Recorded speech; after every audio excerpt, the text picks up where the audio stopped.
नमस्कार, AB star news देख रहे हैं आप और मैं हूं आपके साथ सोहन सिंह। रुक लेते हैं बड़ी खबर का। कर्नाटक में विधानसभा चुनाव की तारीखों का ऐलान हो चुका है। इस वक्त की सबसे बड़ी खबर, कर्नाटक में विधानसभा चुनाव की तारीखों का ऐलान हो चुका है। 10 मई को वोट डाले जाने हैं और उसके बाद 13 मई को कर्नाटक चुनाव के नतीजे सामने आएंगे। आखिर कर्नाटक का किंग कौन होगा, इस पर सबकी नजरें बनी हुई हैं। क्या बीजेपी अपने दक्षिण के दुर्ग को बचा पाएगी? क्या कांग्रेस सत्ता में वापसी कर पाएगी? और क्या जेडीएस एक बार फिर से किंग मेकर की भूमिका में रहेगी? इस पर भी नजरें लगातार बनी हुई हैं। तो कर्नाटक चुनाव से जुड़ी ये बड़ी खबर आपकी स्क्रीन पर। कर्नाटक में विधानसभा चुनाव की तारीखों का ऐलान हो चुका है। कर्नाटक में 10 मई को वोट डाले जाने हैं। उसके अलावा 13 मई को चुनाव के नतीजे सामने आएंगे। सहयोगी से चाहूंगा कि जो बड़ी खबर है उसको स्क्रीन पर जरूर प्ले करें। तो इस वक्त की सबसे बड़ी खबर सामने आ रही है, कर्नाटक में विधानसभा चुनाव की तारीखों का ऐलान हो चुका है। इसी पर ज्यादा जानकारी के लिए वरिष्ठ पत्रकार सुनील कौशिक हमारे साथ में जुड़ चुके हैं। सुनील जी, बहुत बहुत स्वागत है आपका एबी स्टार न्यूज पर। सुनील जी, सबसे पहले तो मैं आपसे यह समझना चाहूंगा, दरअसल कर्नाटक में चुनाव है। हमने पिछले दिनों आरक्षण को लेकर के राजनीति होती हुई देखी। टीपू सुल्तान, वीर सावरकर का मुद्दा भी गर्माता हुआ नजर आ रहा है, लेकिन चुनावी तारीखों का ऐलान हो चुका है। इससे पहले सबसे पहले आपसे समझना चाहूंगा कि बीजेपी के लिए क्या इस बार लड़ाई आसान होने वाली है या फिर मुश्किलें बढ़ने वाली हैं? क्योंकि जिस तरह का माहौल इस बार कर्नाटक में देखने को मिल रहा है, ऐसे में दिक्कतें कहीं ना कहीं बीजेपी की बढ़ने वाली हैं इस बार। कांग्रेस को ज्यादा वोट प्रतिशत मिलाता है। करीब 3% वोट कम मिला और उसकी सीटें ज्यादा आई। इस बात को लेकर के बीजेपी पहले से संसद थी। जो मुद्दे वहां पर हैं, भ्रष्टाचार के आरोप उनके नेता पर लगे हुए जिन्होंने संन्यास की घोषणा की, लिंगायत समुदाय को लेकर के देखा होगा, कहीं को लेकर के बहुत मुद्दा गरमाया, सुप्रीम कोर्ट तक बातें पहुंची। तो ऐसी स्थिति में बीजेपी ने वहाँ, जहाँ तक मैं व्यक्तिगत तौर से समीक्षा कर पा रहा हूँ, तो बहुत मेहनत की है। प्रधानमंत्री के दौरे हों, चाहे नड्डा साहब के दौरे हों, चाहे गृहमंत्री ने खुद जाके मोर्चा वहाँ संभाला हो, लेकिन ये तो आप सदा ही बताएगा क्या स्थिति है।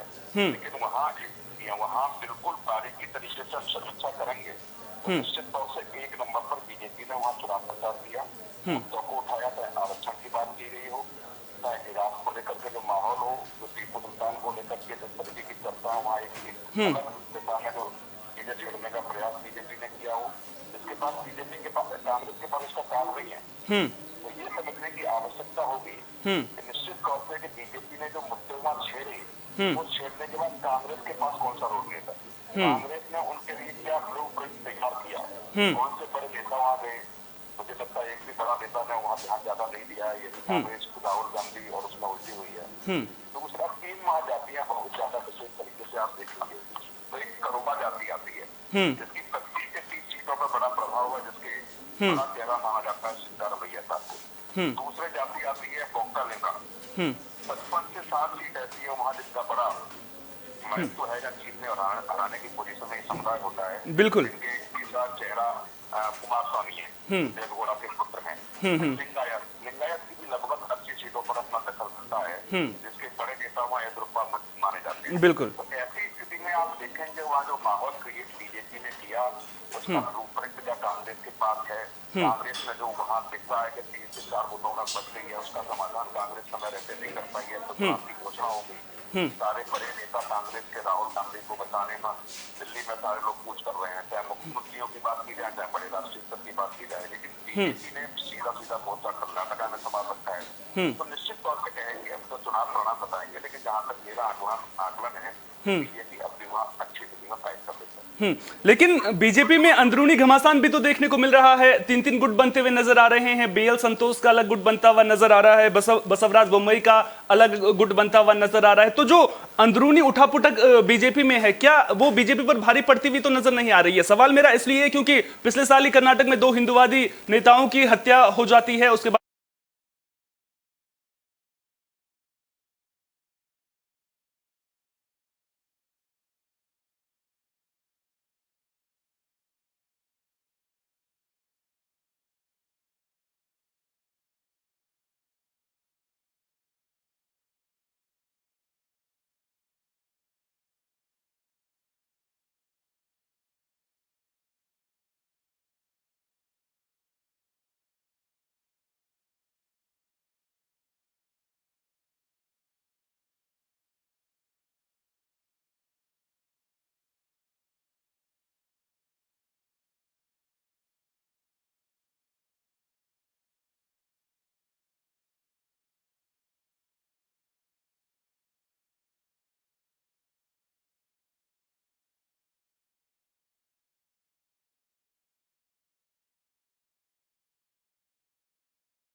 समर्थन देगा तभी हम लोग दे पाएंगे।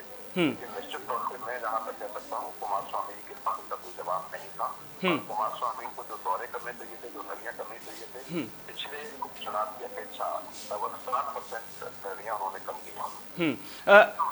तटीय इलाकों की भी बात कर रहे थे। जो कर्नाटक का तटीय इलाका है वहां पर बीजेपी की पकड़ बहुत ज्यादा मजबूत मानी जाती है। नाथ संप्रदाय के वहां पर बहुत ज्यादा लोग रहते हैं और ये उम्मीद जताई जा रही है कि मुख्यमंत्री योगी आदित्यनाथ भी वहां पर दौरा करते हुए नजर आएंगे। तो कांग्रेस क्या करे ऐसी स्थिति में? आपने कहा कि बीजेपी अभी भी नंबर 1 बनती हुई नजर आ रही है वहां पर, तो कांग्रेस को भी तो फाइट बैक करना होगा। कांग्रेस की नजर भी होगी कि बीजेपी का जो दक्षिण में एकमात्र दुर्ग है उसको किस तरह से ध्वस्त किया जाए। तो कांग्रेस के पास कौन से विकल्प बचते हैं? वो कौन से मुद्दे हैं जिन पर कांग्रेस वहां पर खेल सकती है? क्या आरक्षण का मुद्दा जो अभी हाल ही में गर्माता हुआ नजर आ रहा है, क्या उस पर कांग्रेस के लिए कोई चांसेस बनते हुए नजर आ रहे हैं? क्योंकि आरक्षण भले ही बीजेपी सरकार ने वहां पर मुस्लिमों को लेकर के खत्म कर दिया है 4%, लेकिन लिंगायत समुदाय भी लंबे वक्त से आरक्षण की मांग कर रहा है। वो भी अभी पूरी तरह से संतुष्ट तो नहीं है इससे।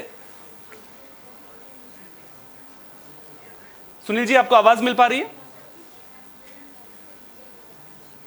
लगता है हमारा संपर्क सुनील कौशिक जी से टूट गया है।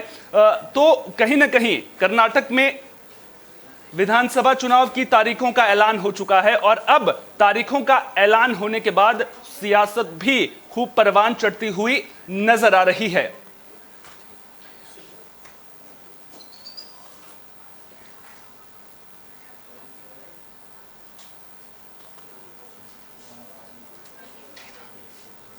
तो कर्नाटक के चुनाव में बाजी कौन मारेगा, इस पर सबकी नजरें लगातार बनी हुई हैं।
रिकॉर्डिंग ऑफ कर